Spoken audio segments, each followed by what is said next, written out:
Bora lá, galerinha. O Maníaco da Cruz, Jonathan Celestrino, do canal da Psicologia Criminal, gente. Mais um vídeo dele trazendo aqui pra vocês. Ah, um vídeo aí que eu tô devendo há um tempo já, esse e vários outros que vocês ficam pedindo. Eu fiquei um pouco assustado, confesso, essa semana com o que a galera falou em live, que praticamente é só eu que reajo ao Psicologia Criminal. Então, eu consegui achar um vídeo de um cara lá, mas de fato, praticamente só tem eu. Se você pesquisar aí, React Psicologia Criminal, só tem eu. Então, eu achei algo meio estranho, por isso eu também tô dando uma variada no os canais de casos criminais que vocês viram que eu trouxe meio da Jaqueline ontem, vou trazer da Ju e tudo mais, mas eu acho que ele curte e tá tudo bem, né? Não sei de fato, mas ah, ando postando aí que eu sempre curto muito os vídeos dele e acho que é da hora a gente assistir junto, a galera aqui que se interessa por esse tipo de caso gosta de ter uma companhia pra assistir, né, que nem vocês falam, né? Então eu tô aqui pra pegar na mão de vocês e assistirmos juntos essas atrocidades, tá bom, gente? Se puder, deixar no like, se inscreva no canal, tem vídeo todo dia, meio-dia, 7 da noite. Link do vídeo hoje na descrição. Passe na like, se inscreva, se possível, considere se tornar membro do canal, vai estar me ajudando demais, tá bom? Lembrando, gente, que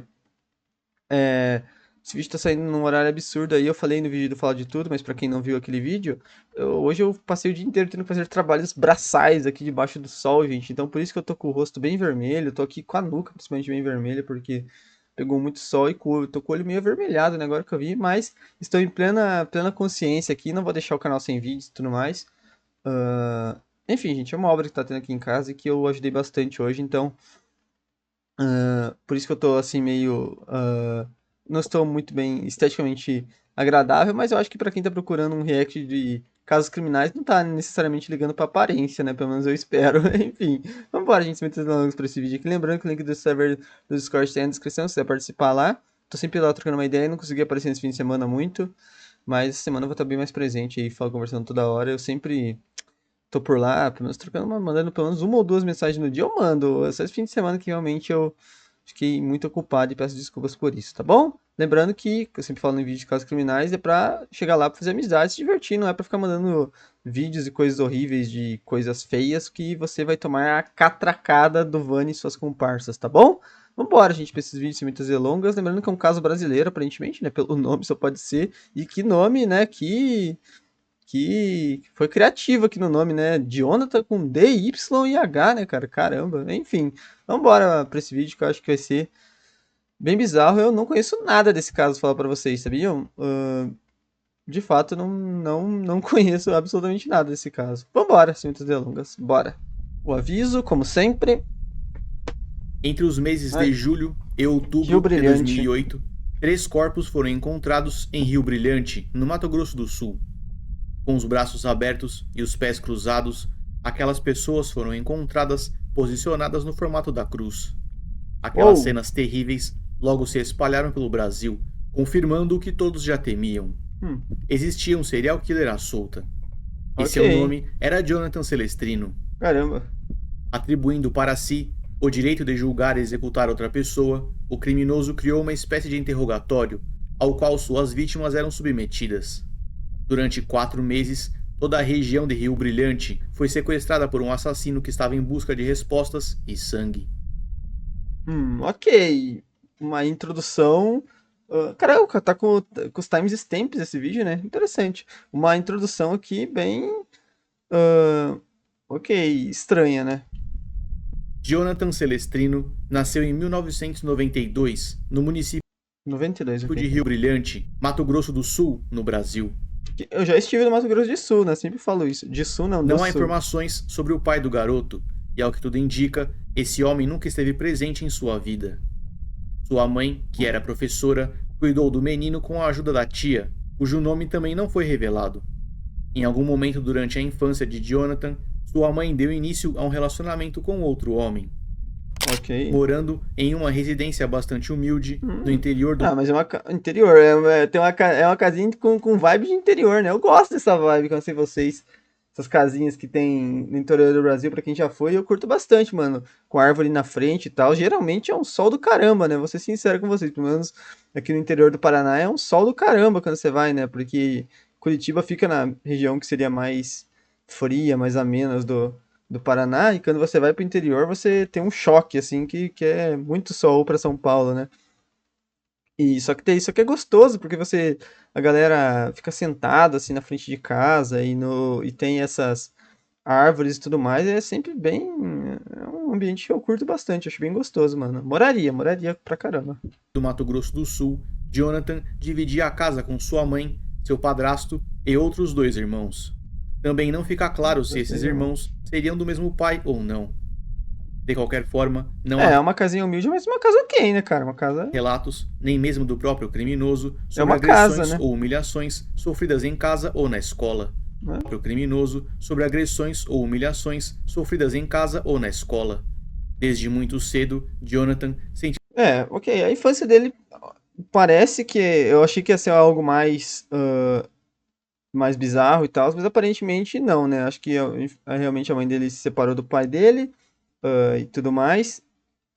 Mas foi só isso também, porque, que nem eu falo nos outros vídeos, né? Geralmente o cara que comete esse tipo de crimes, nem sempre o cara que tem uma infância difícil acaba cometendo crime, mas geralmente os caras que cometem crimes têm infâncias difíceis, né? Mas não são todos, porque a gente já viu vários exemplos aqui no canal, né?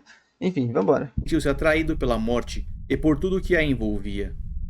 Esse é um interesse bastante Eu já vi essa história, esse cara tocou na banda Mayhem, por acaso, esse Jonathan? comum entre assassinos em série, que geralmente experimentam o contato com a morte, inicialmente com animais domésticos, como gatos e cachorros.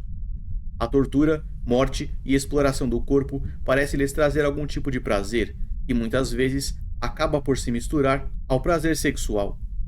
Parafilias geralmente A gente viu bastante isso no vídeo de ontem, são né? exibidas por esses indivíduos que passam a buscar satisfação em práticas íntimas incomuns e por vezes criminosas. Fascinado por cemitérios e cadáveres, Meu Jonathan Deus. passava parte do seu tempo nesses locais. Naturalmente, ele foi exposto aos mais diferentes rituais religiosos realizados para que as pessoas possam se despedir de seus entes queridos. Todo esse interesse e atração Ok, pela né? morte refletiu na forma como o jovem construiu a própria imagem, o que não é tão comum para serial killers. Esse era um visual agressivo demais que o destacava das outras pessoas. Um caminho Verdade. diferente do É assassino em série estranho. convencional que opta por se misturar na sociedade, tornando-se o mais invisível possível. Verdade, cara. É um ponto estranho, realmente, né? Ele tá aqui com a. Tá até eu não sei se é uma pintura pra ser uma pintura estilo aquelas da banda Mayhem também, né? A Corpse Painting, alguma coisa assim, né? Não lembro se é exatamente assim que se fala, né? Que é uma pintura pra você parecer né? Vocês entenderam, né? Porque o cara que faz nada com morte, vocês entenderam, né? Igual o Dead lá da banda Mayhem, né? Só que também não tem nada demais nisso, né? Tem várias e várias bandas que usam esse tipo de pintura e ok, né? Vestir-se daquela forma enquanto perambulava por Mas de fato, é estranho que geralmente os caras que cometem esses crimes e tudo mais querem ser caras que não são muito vistos pela sociedade, né? Querem não ser vistos pela sociedade, querem agir de forma que pareçam pessoas comuns e tudo mais, que não chamem a atenção, né? É estranho de fato. cemitérios não é um comportamento visto com frequência, o que faria com que pessoas se lembrassem dele em algum momento. E aqui vale dizer que usar roupas pretas e maquiagem forte não faz do sujeito um criminoso. Sim.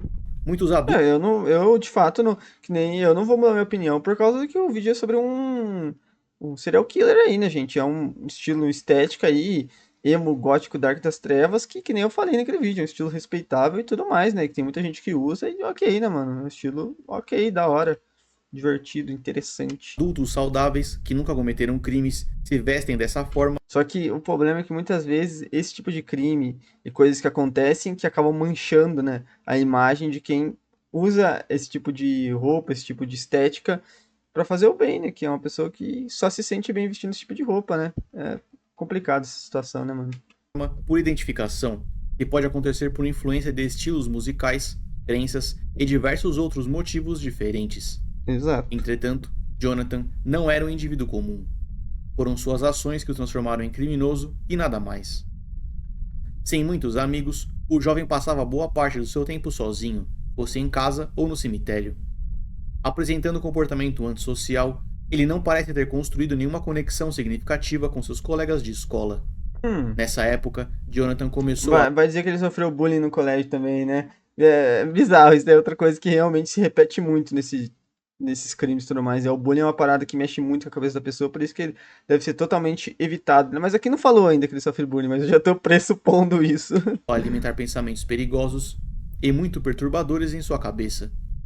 Sem nenhuma demonstração de empatia, mesmo vivendo em meio ao luto alheio, ele acreditava ter uma missão: julgar as pessoas por suas próprias regras e executá-las. Meu Como Deus, dito né? por ele mesmo em uma entrevista no futuro, Jonathan não acreditava em Deus. E colocando a si mesmo nessa posição, ele saiu à procura de sua primeira vítima. No dia 23 de Se julho de sentia um deus, 2008, então? o pedreiro Catalino Gardena, de 33 anos, foi abordado por um jovem de 16 anos que era conhecido por suas roupas e comportamento 16 estranho. anos. Jonathan era vizinho desse homem e o convenceu a segui-lo até um local isolado, não muito longe dali. Assim que chegaram lá, Jonathan revelou uma faca, rendendo Catalino. Em seguida, o jovem começou a realizar uma série de perguntas que tinham como foco principal a religiosidade e comportamento sexual. Tem muita coisa de religiosidade, não, né? Religiosidade, que afinal ele não é um relojoeiro, né? Aquele interrogatório, que chegava a demorar mais de 1 hora, serviria para que o criminoso fizesse seu julgamento. Catalino respondeu que E acreditava. quem é ele pra julgar uma pessoa, né? Eu acho que de fato a primeira coisa que uma pessoa que quer julgar os outros tem que fazer é se julgar, né? E se bem que eu acho que se ele se julgasse, ele provavelmente diria que é inocente, né? Que nem eu já falei, né? Tem muitos. É aquele bagulho do vilão, né? Tem vilão que faz o mal pelo mal e tem vilão que faz o mal achando que tá fazendo o bem, né? Não sei exatamente em qual dessas duas que esse cara se encaixa, né? Mas. Acreditava em Deus e admitiu ser alcoólatra e homossexual. E a essa altura, Jonathan já tinha se decidido. Com um único golpe, ele perfurou o peito do homem com a lâmina, Uou! atingindo seu coração. Com um saco de lixo, Catalino foi sufocado e Caraca. faleceu no local. Utilizando a mesma lâmina, o criminoso escreveu uma palavra no peito da vítima. Algumas fontes dizem que a palavra escrita foi Inri, fazendo referência a Jesus, e outras fontes dizem que a palavra escrita foi Inferno. De qualquer forma, o corpo desse Pô, homem foi mas. posicionado no chão em forma de cruz, com os braços abertos e os pés cruzados. Segundo Jonathan, ele posicionava o corpo dessa forma porque a vítima tinha dito que acreditava em Deus. Algo que não é visto com frequência em velórios, A mas única vítima. É, ok, de pera. alguma forma, para o criminoso fazia sentido. Aquilo Tá, ele parece ter algum tipo de ódio à religiosidade, né? Isso eu acho que ficou meio claro, né? Ele realmente desgosta de religião e tem ódio a isso, né? parecia mais um ato de humilhação ou deboche. É, uma blasfêmia, né? Parece muito um ato de blasfêmia isso daqui, né, cara? É, colocar a posição de Jesus, escrever Inri, aliás, bem estranho a pessoa confundir Inri e Inferno, né? São literalmente três letras a mais, né? Daria pra ver a marca aqui, eu imagino. Só se a marca era muito pequena e o Inri parecia Infe, né? É o que eu imagino, inclusive. Só que eu acho mais provável que seja Inri mesmo, pela posição do corpo, né?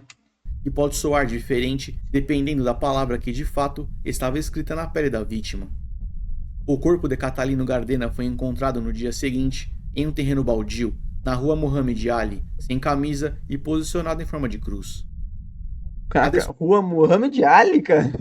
Maneiro o nome dessa rua, né? descoberta daquele Oh, crime chocou os moradores que ainda não sabiam tá de quem aliança, acusar. né? Jonathan tinha realizado seu primeiro julgamento, executando um homem inocente que muito provavelmente o conhecia. E enquanto a polícia Nossa, tentava encontrar e como ninguém desconfia do cara, né? Tipo, literalmente o cara já é conhecido por ser meio estranho e tudo mais, e vizinho do cara, e o cara acaba de. Ah, mas era um moleque de 16 anos também, né? Não dá pra julgar tanto a polícia a esse ponto, né? novas evidências, o criminoso escolheu seu próximo alvo. No dia 23 de agosto de Putz, cara, ele é de menor, cara. Ai, a justiça brasileira tem tudo pra fazer. Infelizmente, tem tudo pra fazer algo terrível aqui nesse caso, hein, cara? Quero nem ver. 2008, Letícia Neves de Oliveira, de 22 anos, saiu de casa já na parte da noite para se encontrar com alguns amigos. Mas infelizmente, no meio do caminho, ela foi surpreendida por um assassino que a rendeu com perguntas e uma Ah, lâmina. se me senti mal agora, hein, Essa cara. moça foi levada ao cemitério São Cristóvão, na Rua da Consolação, no bairro Morada do Sol, onde o criminoso deu início à sua série de perguntas. Segundo Jonathan, Letícia era homossexual e já tinha realizado atos íntimos, o que para ele significava que ela merecia morrer. Com um saco de lixo, o criminoso asfixiou Letícia até Curioso isso, né? Ele é anti-religião, aparentemente, mas ele também odeia homossexuais, né? Isso é curioso, né, cara? Que geralmente se esperaria que um cara que cometesse um crime contra homossexuais em vez de ser totalmente antirreligioso, não tô falando que quem é religioso é anti-homossexuais. Eu vou falar uma frase aqui e você tenha a mente aberta de entender o que eu vou dizer. Estou querendo dizer que se fosse um ataque contra homossexuais, seria mais lógico.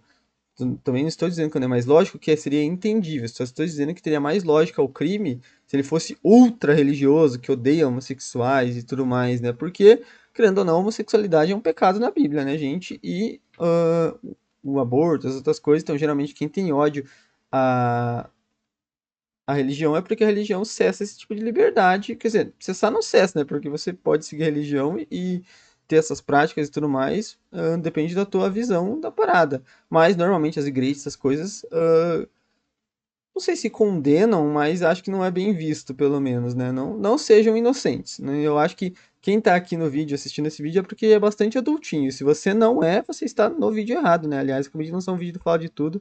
Se bem que eu acho que aquele vídeo do Fala de Tudo tá bem adultinho também, né? Até a morte. No dia seguinte, seu corpo foi encontrado nu, Mas curioso, de posicionado em fato, forma né? de cruz, Bem curioso. sobre um dos túmulos daquele cemitério. É algo bem Essa específico, cena né? terrível abalou ainda mais aquela cidade, já cobrava as autoridades para que o responsável fosse preso. Por conta das características encontradas em cada cena do crime, a investigação já trabalhava com a hipótese de estar correndo atrás de um mesmo responsável por ambos os crimes. Hipótese, cara, você tá de sacanagem com a minha carne. É literalmente óbvio que é o mesmo cara. Tipo, é algo muito específico esse posicionamento do corpo e tudo mais, né? Tipo, meu Deus, né? Precisando de um nome, a mídia atribuiu ao assassino o apelido pelo qual ficaria mais conhecido: o Maníaco da Cruz. Havia um serial killer à solta, e o modus operandi de Jonathan Celestrino já estava montado. Diferente de outros sujeitos como ele, Ok. não havia um perfil certo para a escolha da vítima. Ele as escolhia por Aleatório. oportunidade.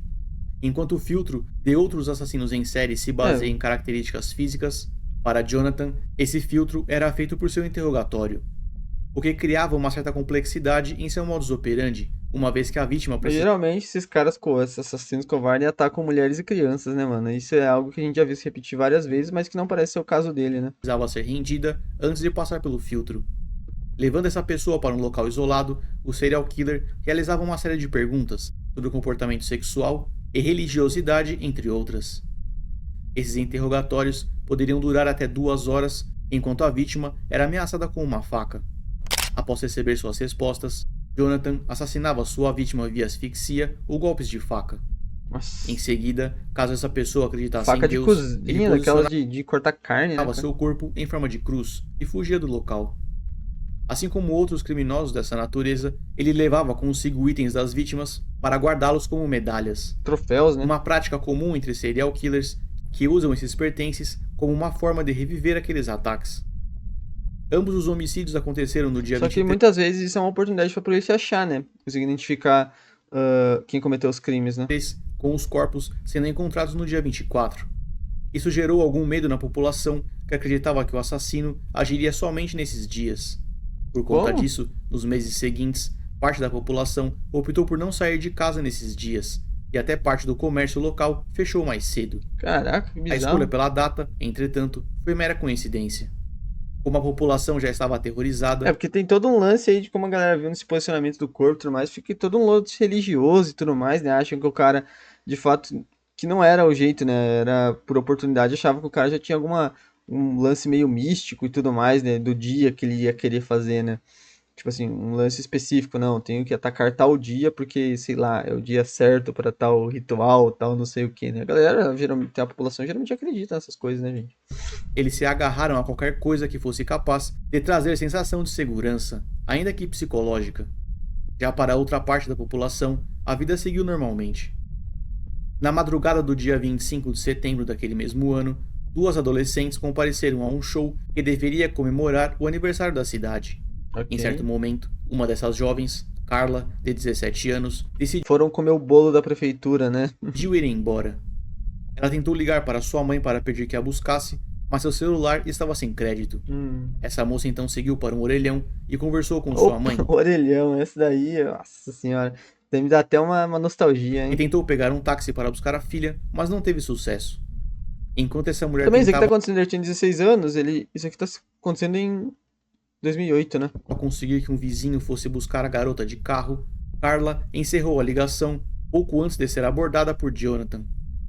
Revelando sua faca, ele levou a jovem para dentro de uma casa em construção. Mantendo a calma, ela respondeu às perguntas do criminoso, sempre tentando entregar o que ele queria ouvir. Diferente das outras vítimas, essa jovem Foi tentou estabelecer inteligente. uma conversa normal, ao invés de apenas responder uma É, de fato, uma ideia inteligente pra tentar fugir dessa situação, né? pergunta atrás da outra. Ela disse que acreditava em Deus, que era virgem, e negou por diversas vezes já ter tido um namorado. Carla ainda tentou devolver as perguntas para Jonathan, fingindo interesse no rapaz. Em meio àquele Interessante. interrogatório, o celular da jovem tocou e o criminoso permitiu que ela atendesse, porém, no viva voz. Apesar de dizer que estava tudo bem, a mãe da garota percebeu que tinha algo de errado e enviou o irmão mais velho para procurar por ela. Depois de mais de 2 horas de interrogatório, Jonathan disse: Você é realmente ingênua. Saí para matar uma vadia e encontrei você. Sem conseguir encontrar a motivação que procurava, o Então, que coisa criminoso ridícula, né, cara? Patético, né? O cara, além de tudo isso, né, é um covarde, né, gente? A gente sabe que geralmente quem comete esse tipo de crime é um covarde por si só, e esse cara foi ainda mais, né, nesse ponto aqui, né? Que nem pra reconhecer que nem as ideias que ele tinha na mente dele, né? Que de fato a menina aqui viu que era só um moleque idiota que cometia esse tipo de crime, que, sabe, nem as próprias, como eu posso dizer, não tinha nem noção de que as próprias perguntas que ele fazia não tinham lógica alguma e tudo mais, que ele não tinha interrogatório, coisa nenhuma, né? Que ele não queria julgar ninguém, ele só queria de fato cometer o crime, né? O julgamento e tudo mais era só algo que ele fazia pra, sei lá, pra se sentir algo a mais do que ele nunca, algo a mais do que ele é, né? E tudo mais. Enfim, gente. Se puderem, gente, deixa um like aí no vídeo, como eu falei pra vocês, esses vídeos que são. Eu não falei na verdade, mas eu acho. Acho que eu não falei, mas enfim. Deixa um like aqui, gente, porque geralmente esses vídeos aqui é difícil de monetizar e tudo mais. E geralmente quando o vídeo não monetiza, o YouTube dá uma capada na, na divulgação e tudo mais. Então, se vocês querem continuar trazendo esse tipo de vídeo, é importante demais que vocês deixem um like aí pra dar aquele apoio e tudo mais, que a gente, se o YouTube não divulga, a gente se divulga por conta própria, né? Tá bom? E se inscreve aí se você gosta desse tipo de conteúdo, tá bom? Que nem eu falei, eu acho que eu sou com certeza que trouxe mais vídeos de psicologia criminal, isso sem dúvidas, mas eu acho que também eu sou o que mais trouxe vídeos de crimes aqui em canais de react. Então, se você curtiu, eu tenho certeza que você vai gostar dos outros, tá bom? Vambora. permitiu que sua vítima continuasse viva. Exibindo um controle emocional Uou! o criminoso permitiu que sua vítima continuasse viva. Uou! Exibindo um controle emocional incomum, Carla conseguiu passar pelo interrogatório do serial killer. Enquanto caminhavam pela rua, Ok, Jonathan ameaçou ok. Acho que pausei cedo demais no vídeo. Caramba! Nossa, caraca! a moça para que não contasse aquilo para a polícia. Ela concordou e conseguiu fugir. Carla não foi imediatamente para a polícia, mas contaria para sua mãe alguns dias depois. Talvez com medo das Cometeu um erro. Eu ameaças, entendo, né, eu entendo. Pô, mas parabéns pra menina aí. Meus parabéns de coração pra ela. Heroína da própria história, né, cara? Conseguiu de fato aí persuadir o cara, humilhar o cara aí e ainda saiu de pé da situação aí, cara, ó.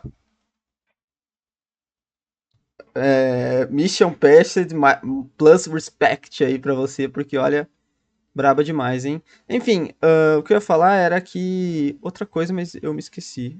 Ah, tentando ter contado imediatamente pra polícia, né? Ela poderia ter salvado mais gente, provavelmente, né? Porque ele falou que foram 3 corpos, então. Eu já tava contando que seria o dessa menina, mas eu acho que vai ter mais um, infelizmente, né? Ela poderia ter de fato salvado a vida de mais uma pessoa, mas não vamos julgar, não podemos julgar, porque se fosse a gente, provavelmente teria feito o mesmo. Eu teria feito o mesmo, porque eu também teria medo. Então, não podemos julgar a menina. O que ela fez é totalmente lógico e ela prezou pela própria vida, né, gente? Ela não sabe qual era o nível de periculosidade do cara, então, de fato, não era a escolha. É difícil, né? É difícil de julgar. essa família não compareceu à delegacia, comprometendo a velocidade da investigação. Não, eu entendo. No Ah, dia mas, putz, aí é duro, né, cara? Porque quando a família escutou, aí sim, mas de novo, né? É complicado julgar novamente, porque provavelmente também a família ficou com medo, né, da situação. Escutou a história, mas também ficou com medo, né? Porque provavelmente a menina falou pra eles, ó, o cara falou que não é pra mim contar e tudo mais, que se eu contar, ele vai vir atrás de mim e tudo mais. E a família querendo prezar pela vida da filha, não foi atrás da polícia. É entendível, gente. Infelizmente, ah, não é o certo, mas é o que acho que todo mundo faria. 7 de outubro de 2008, um novo corpo foi localizado. Gleice Kelly da Silva, de 13 anos, foi encontrada já sem Oh! vida, em uma casa em construção, Nossa, na rua Manuel Bento, no conjunto Pôr do Sol. Ela foi morta por asfixia e ao redor do corpo foram encontradas cruzes e um bilhete com letras soltas. Uma das palavras que as letras formavam era inferno. Com mais esse crime, a investigação evoluiu, recebendo a ajuda de agentes de outras cidades e estados. A população revoltada com os homicídios começou a pressionar ainda mais as outras. Cara, eu não entendo muito bem de como funciona a policiamento aqui no Brasil e tudo mais, mas geralmente quando eu vejo esse tipo de caso lá nos Estados Unidos, geralmente o FBI desce pra cobrir esse tipo de crime. Aqui não seria o fato da Polícia Federal entrar quando começa a ser um crime desse nível, não seria o caso da Polícia Federal começar a investigar, né? Enfim, só ficou essa pergunta pra vocês, uma pergunta realmente de fato. É uma pergunta assim que eu não sei, né? Porque a Polícia Federal, no que eu entendo, seria o equivalente, né, do FBI aqui no Brasil. Se alguém souber se não é isso, deixe aqui nos comentários. Autoridades, que não descansaram até encontrar a primeira pista. Vasculhando o perfil das vítimas na internet em busca de conhecidos em comum, os agentes se depararam com essa mensagem. A rede social mais usada na época era o Orkut, que seria substituído mais tarde pelo Facebook. Na página de Gleice, a última vítima, seus contatos deixaram mensagens carinhosas em forma de despedida. Porém, entre essas mensagens, uma chamou a atenção da polícia.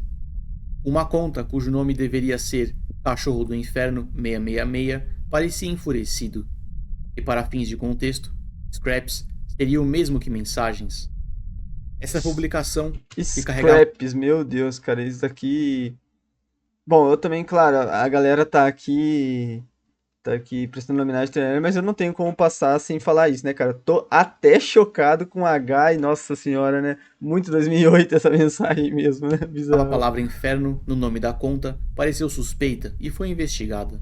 Apesar de não conseguirem um nome, Se fosse hoje, provavelmente passaria a polícia, não sei se naquela época faz mais sentido pensar que de fato pode ter alguma ligação com o autor do crime. Hoje em dia seria improvável que a polícia levaria isso a sério ou algo assim, um comentário, porque a gente sabe como tem gente doente na internet que vangloria esse tipo de crime e tudo mais. E de fato, hoje em dia tem milhões de pessoas na internet, mas naquela época de fato fazia bastante sentido você seguir a investigação por esse rumo, eu acho. os agentes tiveram acesso ao número de telefone adicionado na criação da conta. Além disso, eles também encontraram diversas fotos do sujeito em cemitérios. No Orkut, os grupos eram nomeados como comunidades, as quais as pessoas poderiam fazer parte para discutir sobre assuntos específicos. Esse perfil estava presente em diversas comunidades ligadas a assuntos sobre a morte, como por exemplo a comunidade Eu Adoro Cemitérios. Rapidamente, Jonathan Coisa tornou-se uma ridícula, né, pessoa de cara? interesse, mas aquilo ainda não era o suficiente para prendê-lo. Foi então que os agentes quebraram o sigilo telefônico de Gleice, a última vítima, e encontraram algo estranho. O celular da jovem não tinha sido encontrado, e após a morte, o número recebeu uma série de ligações vindas do mesmo número. Ele levou como troféu. Número esse que foi o mesmo encontrado na conta do Orkut investigada. O motivo pelo qual o criminoso fez essas ligações ainda é desconhecido. Com essas informações, os Caraca, que bizarro, né, cara? agentes conseguiram localizar o usuário daquela linha e saíram à caça. Aproximadamente às 2 horas da manhã do dia 9 de Nice. outubro de Putz, mas 2008, ele é menor a de polícia idade. bateu a porta do serial killer.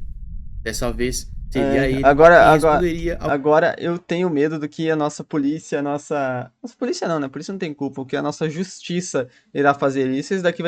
Esse vai ser o maior dos crimes que vai ser cometido nesse vídeo aqui, vai ser o que a justiça vai fazer aqui, gente. Meu Deus. interrogatório. Medo genuíno. Jonathan Celestrino estava preso. Em Preso? seu Com quarto 16 foram anos? encontrados diferentes itens. Além de revistas com conteúdo adulto, os agentes também identificaram diversos jornais que falavam sobre o maníaco da cruz. Um canivete ainda sujo de sangue, uma faca, roupas e itens das vítimas também foram coletados, além do celular que pertencia a Gleice, indicando que o criminoso teria ligado para ele mesmo. Pares de luvas também foram encontradas no quarto do assassino. Elas eram usadas no momento dos ataques, desde o interrogatório até o posicionamento do corpo. O sangue encontrado no canivete era compatível com a primeira vítima, conectando Jonathan a todos os 3 homicídios. Em um pedaço de papel, os agentes também encontraram anotações sobre o fim de cada vítima, com exceção de uma. Por fim, um pôster com o rosto de Francisco de Assis Pereira, também conhecido como Maníaco do Parque, foi retirado daquele quarto. Em seu Nossa, que bizarro, né, cara? Também, cadê a mãe do moleque aí que o filho tinha um pôster do Maníaco do Parque no quarto e ninguém falava nada, né? Vai entender também, né? Enfim. interrogatório, Jonathan confessou seus crimes. Assim que soube que o Também provavelmente ele enganava a mãe dele, ele devia falar que, sei lá, era um cantor ou algo assim, né? E a mãe não é, ninguém é obrigado a conhecer, e eu mesmo não conheço o rosto daquele cara ali. assassino Nunca estava vi o preso, caso. Carla, a única sobrevivente, foi até a delegacia com sua mãe para ajudar no caso. Ok. Descobriu-se então que ao menos outros 5 adolescentes sabiam sobre os crimes, mas não foram até a polícia. Por medo, né? Eles foram investigados, mas ao que tudo indica, não participaram dos ataques. Uma namorada virtual de Jonathan na época também passou por uma investigação, mas não foi indiciada. Com a repercussão do Talvez ele não falasse. caso, páginas falsas foram criadas no Orkut alegando ser o maníaco da cruz, porém não receberam atenção. Como Jonathan tinha 16 anos na época Ai, essa parte aqui vai ser sofrida, gente. Ai, cara, eu não quero nem assistir, cara. Olha, a justiça brasileira, vocês sabem que, olha, é de arrancar o cabelo, né, dos cara? crimes, por lei, ele não poderia ficar mais de 3 anos em restrição de liberdade. Ah! Após o julgamento, ele foi recolhido para uma unidade educacional da internação e, assim como muitos outros serial killers, apresentou um comportamento exemplar nessa unidade. Em dezembro daquele mesmo ano, ele foi fortemente agredido na cabeça por outro interno. Ele foi levado ao hospital, recebeu 7 pontos e conseguiu sobreviver. Enquanto esteve nesta unidade, Jonathan foi diagnosticado com transtorno de personalidade antissocial, também conhecido como psicopatia. Alguns especialistas ainda apontaram para traços de esquizofrenia, apesar dele nunca ter sido diagnosticado com essa condição. A Pra psicopatia mim, já falei pra vocês, pra mim isso aqui, ó, pouco importa isso daqui, laudo. O cara que comete esse tipo de crime aqui, eu não tenho vergonha nenhuma de dizer, gente. Eu falo mesmo, vocês sabem, eu sou um cara. Podem julgar minhas opiniões, mas não podem julgar que eu sou um cara. Podem julgar minhas opiniões, mas não podem julgar que eu sou sincero. Não podem dizer que eu sou um cara mentiroso ou que sou um cara que não sou totalmente íntegro em minhas opiniões, né? Eu acho, cara, que quem comete esse tipo de crime aqui, ó, pra mim, dane-se os relatórios médicos. Peguem e, ó, rasga no meio, que pra mim não serve de nada. O cara que comete um crime de onda desse daqui, pra mim tem que ir pra cadeia como qualquer outro. Pra mim não importa. O cara que cometeu esse tipo de crime, paciência, vai pra cadeia. não tem cura, visto que não é uma doença. E como Jonathan era menor de idade, deveria ter recebido sua liberdade em 2011. Meu Entretanto, Deus. novas avaliações foram realizadas ao longo do tempo e ficou determinado que ele não estava apto a conviver em sociedade. Que bom que pelo menos tiveram essa noção, cara. Mas é ridículo, né, cara? O cara abaixo de 18 anos pode fazer literalmente qualquer coisa, pode ficar 3 anos na cadeia. Ó, cara, quem escreveu isso daí no papel, ó, esse cara aí merece de fato ir pra cadeia, na minha opinião. E vou falar uma coisa pra vocês, gente. O cara que escreveu essa lei aí, na minha opinião, que um cara que tá abaixo de 18 anos pode literalmente ter qualquer crime que vai ficar no máximo 3 anos na cadeia, pra mim já tem um lugar reservado naquele lugar lá embaixo, que ele é responsável por grandes injustiças nesse mundo. É uma mensagem direta pra você que fez essa lei, mas eu não sei o seu nome, porque você, na verdade, é alguém irrelevante pra mim, na minha opinião. Alguém que nem merece a minha atenção. Jonathan percebeu que ficaria para sempre preso, mesmo exibindo comportamento exemplar. Em março de 2013, ele conseguiu fugir durante a madrugada. Arrebentando a janela do alojamento, ele fugiu sozinho de Ponta Porã e seguiu para a cidade de Jorqueta, no Paraguai. Lá, ele começou uma nova vida, alugando um lugar para Meu Deus, morar cara. e realizando diferentes trabalhos. A população de Rio Brilhante foi acordada pelo medo que trazia aquela notícia, aumentando o número de trancas em Cara, isso é ridículo, e eu não vou mentir pra vocês, sou totalmente contra a população fazer justiça com as próprias mãos, sou absurdamente contra, não acho certo esses linchamentos, essas coisas. Mas assim, cara, a justiça, infelizmente, ela permite essas coisas, ela permite porque a justiça permite que esse tipo de coisa aconteça porque a justiça não faz justiça, na minha opinião. A justiça, quando o cara tem menos de 18 anos no Brasil, ela simplesmente não existe. Se você tem menos de 18 anos no Brasil, você tem um status especial, basicamente. Você tem um superpoder que é poder fazer o que quiser no mundo que a justiça não se aplica a você, tá ligado? Então, enfim, Cada vai porta. entender. Já sabendo que ele poderia tentar cruzar a fronteira, a polícia comunicou às autoridades dos países vizinhos, espalhando a foto e os dados do criminoso. No dia 29 de abril de 2013, Jonathan foi localizado Podia ser preso no Paraguai e ficar por lá, né? Que eu tenho certeza que o Paraguai, na verdade, eu tenho certeza que qualquer outro país no mundo tem uma lei mais. Eu acho que o Brasil deve ser o país com as leis mais brandas no mundo, né, cara? Eu não conheço outro país que tenha leis tão. Cara, eu vou falar pra vocês, eu não conheço outro país que não tenha prisão perpétua, né, cara? É um bagulho ridículo, assim. Tá, talvez até tenha vários países que não tem prisão perpétua. Mas país que o cara pode ficar no máximo 30, 40 anos preso, independente do crime que cometer, eu acho que isso daí nem existe no mundo, né, cara? Você tem um limite, ou aquele bagulho que o cara tem que cumprir um sexto da pena em regime fechado. É uns bagulho ridículo, né, cara, aqui no Brasil. Quem que pensa nessas coisas? E como ninguém tá revoltado com isso? Como as pessoas não saem na rua agora com, ah, brigando por isso, né, cara? Brigando por as leis serem mais rígidas nesse país. em um hotel no Paraguai. Ele foi preso e enviado de volta ao Brasil. Com ele foram encontradas novas anotações, desta vez mais agressivas. Textos que expressavam ódio por todas as religiões, em especial pelo cristianismo. Apesar de não ser conectado a nenhum outro homicídio nesse período, no qual esteve procurado, Jonathan chegou a trocar mensagens com uma menor de idade, tentando se encontrar com ela. Algumas fontes ainda dizem que ele foi visitado por sua mãe e tia Cerveza. enquanto esteve no Ah, Paraguai tá no e Paraguai, né? É teriam verdade. ajudado com dinheiro e comida. Jonathan alega que não sente mais vontade de matar e diz que já deveria estar solto, uma vez que cumpriu o tempo de prisão previsto por lei. Essa é a base de sua equipe de defesa, bem como de outros criminosos na mesma situação. O Estado parece brigar consigo mesmo, confuso, sem saber o que fazer com esses Exatamente. indivíduos. Exatamente, o Estado, ele é patético o suficiente para não criar leis rígidas, por algum motivo que eu não entendo, eu não consigo ver pessoa no mundo que defenda que um cara que cometeu esse tipo de crime deixa ser, possa se voltar para a sociedade. Se você defende isso, provavelmente você é tão criminoso quanto ele, né? Ou gosta que esse tipo de coisa aconteça, e para mim você é um criminoso conta própria, por si próprio.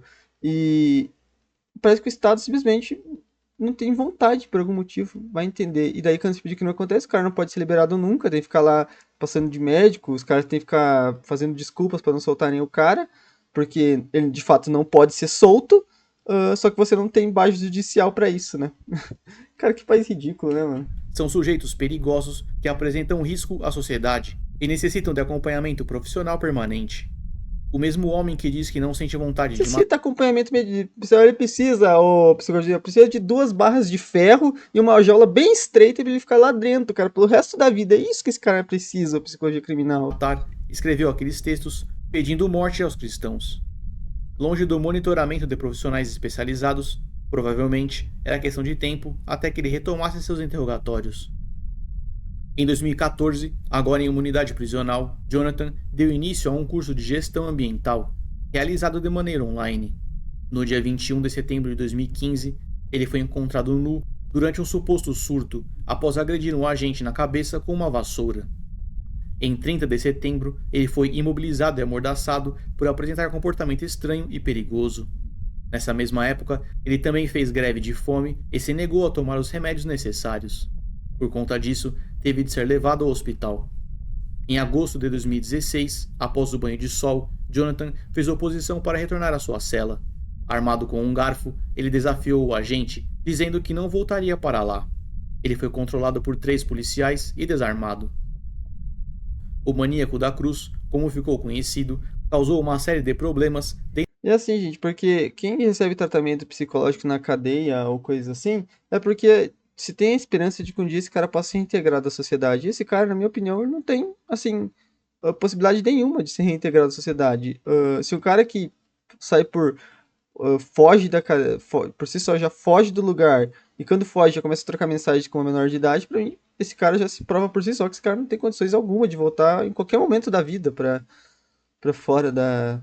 Bom, pelos crimes que ele cometeu, ele deveria ter pego uma prisão perpétua, né? Mas isso não existe no Brasil, absurdamente, né? Dentro do sistema penitenciário, mas não antes de causar danos irreparáveis à sociedade. 3 pessoas foram cruelmente assassinadas por não passarem nos critérios de alguém perturbado que julgava os outros por suas próprias regras. Aquele ódio por cristãos, sem origem aparente, afundou toda uma cidade em caos por 2 vezes, deixando para trás cenas realmente perturbadoras. Assim como aquelas pessoas foram reprovadas em seu interrogatório, Jonathan também foi reprovado pela sociedade. E é curioso que ele faça greve de fome por não concordar com as normas impostas pelo Estado, quando ele mesmo assassinava pessoas que não concordavam com as dele. De repente, quando encontrou a si mesmo do outro lado da mesa, as regras mudaram. Hoje, aos 32 anos de idade, Jonathan Celestrino encontra-se internado compulsoriamente, em isolamento, na ala psiquiátrica do Instituto Penal de Campo Grande. O período para sua internação compulsória venceu em janeiro de 2024, e o seu destino ainda é incerto. Cara, eu vou falar pra vocês, e é isso que a justiça torna tudo mais bizarro ainda, porque esse cara, se ele continuar com. Provavelmente, se continuar internando ele vai passar a vida inteira internado, porque ele não vai mudar o jeito que ele é com internações e tudo mais. Ele já provou isso nos últimos 15 anos. Se ele for solto, ah, se ele for solto, vai acontecer uma tragédia. Ou ele vai cometer mais crimes, ou a população vai pegar e vai acabar com ele. Vamos ser sinceros, não sejamos inocentes. Ah, e mudar as leis e aplicar a lei de forma correta, exigir justiça de fato, isso parece que o Estado não está muito afim de fazer, né? Enfim. Pra deixar lá, inscreva no canal, tem vídeo todo dia, meio-dia, 7 da noite. Tamo junto, é nóis.